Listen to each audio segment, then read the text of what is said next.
রাসূলুল্লাহ সাল্লাল্লাহু আলাইহি ওয়াসাল্লাম তায়েফ থেকে যখন ফিরে আসছিলেন, তায়েফবাসী তাকে কি কষ্ট দিয়েছে এটা তো আপনারা জানেনই। তায়েফবাসীর যন্ত্রণাদায়ক সেই যে ব্যবহার, অপমান, সেখান থেকে রক্তাক্ত হয়ে ফিরে আসার পথে নাখলা নামে একটা জায়গা ছিল, নাখলা উপত্যকা, কারনুল মঞ্জিল বলা হয়। ওই জায়গায় নবী সাল্লাল্লাহু আলাইহি ওয়াসাল্লাম রাতের বেলা তাহাজ্জুদের নামাজ পড়ছিলেন এবং এই নামাজে তিনি কোরআন তেলাওয়াত করছিলেন। এই কোরআন তেলাওয়াত শুনে জিনদের একটা দল ইসলাম কবুল করেছে। এই কোরআন তেলাওয়াত শুনে জিনদের একটা দল ইসলাম কবুল করেছে। মানুষকে দাওয়াত দেওয়ার জন্য নবী সাল্লাল্লাহু আলাইহি ওয়াসাল্লাম তায়েফে গিয়েছেন। মানুষেরা ইসলাম কবুল করে নাই, কিন্তু নবী সাল্লাল্লাহু আলাইহি ওয়াসাল্লামের তেলাওয়াত শুনে জিনেরা ইসলাম কবুল করেছে। তাই আমরা দিনের কাজ করতে থাকলে ইম্প্যাক্ট কোথায় পড়বে এটা নিয়ে আমাদের এত উদ্বিগ্ন হওয়ার কিছু নাই। দাওয়াতের মেহনত চলতে থাকবে, ইম্প্যাক্ট যেখানে ফেলানোর সেখানে আল্লাহ পাক ফেলবেন। হয়তো আপনি যাদেরকে নিয়ে আশা করছেন তারা আপনার কথা শুনবে না, আপনাকে ভুলও বুঝতে পারে। এমন হতে পারে অন্য কোনো জাতি, অন্য কোনো কওম, অন্য কোনো দেশ, অন্য কোনো রাষ্ট্র আপনার দাওয়াত কবুল করেছে। ঠিক যেমন মক্কায় 13 বছর দাওয়াত দেওয়া হলো। মক্কায় 13 বছর ইসলামের দাওয়াত দেওয়া হলো। প্রথম দিকে মক্কাবাসীর আচরণ কি ছিল আপনারা তো জানেন। আবার সেখান থেকে আবু বকর, ওমর, ওসমান, আলী তাদের মতো সাহাবীও তৈরি হয়েছেন। কিন্তু ইসলামী রাষ্ট্র কায়েম হলো প্রথমে গিয়ে মদিনায়। কোথায়? মদিনায়।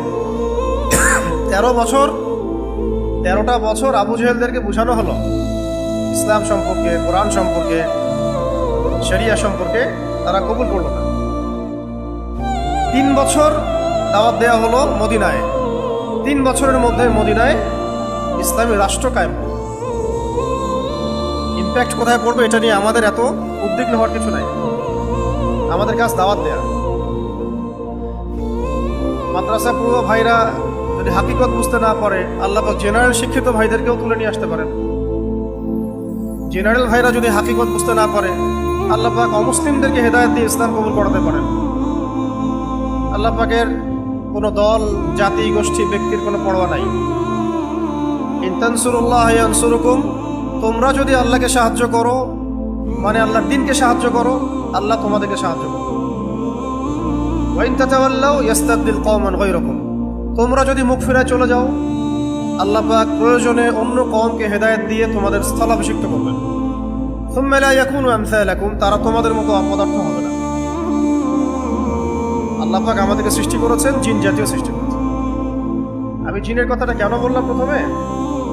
মানে আমরা যত পড়াশোনা করছি, এডুকেশন সিস্টেমটা স্কুল থেকে নিয়ে, কলেজ থেকে নিয়ে, বিশ্ববিদ্যালয়ে, ইঞ্জিনিয়ারিং, মেডিকেল সায়েন্স, কেউই জিনের অস্তিত্ব বিশ্বাস করে না।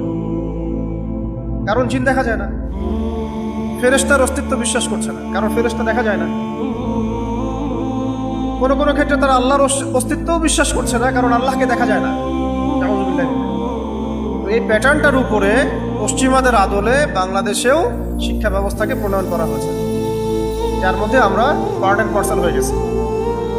আর আমাদের রিজিকের সোর্সকে বেঁধে দেওয়া হয়েছে এই শিক্ষার সাথে, যাতে করে আপনি you are bound to do so, আপনি এই শিক্ষা শিখতে বাধ্য, তাহলে আপনি চাকরি পাবেন না,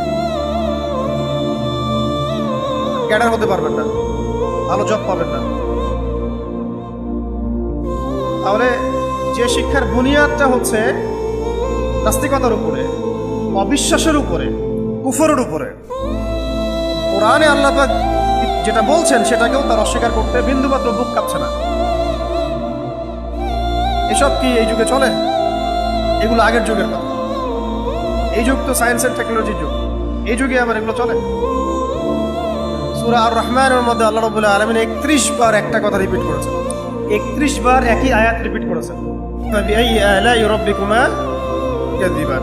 31 বার একটা আয়াত রিপিট করার অর্থ হচ্ছে আল্লাহ রাব্বুল আলামিন খুব জোর দিয়ে কিছু বলতে চাচ্ছেন।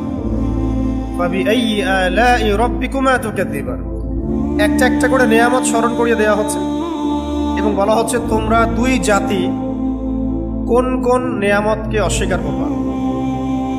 তোমরা দুই জাতি বলতে এখানে ওই যে ওয়ামা খালাকতুল জিন্না ওয়াল ইনসা ইল্লা লিয়াবুদুন, জিন জাতি আর মানব জাতিকে বলা হচ্ছে যে তোমরা দুই জাতি তোমাদের রবের কোন কোন অনুগ্রহকে অস্বীকার করো। আমাদের সিস্টেম জিন স্বীকার করছে না, ফেরেশতা স্বীকার করছে না, আগেকার আসমানি কিতাব স্বীকার করছে না,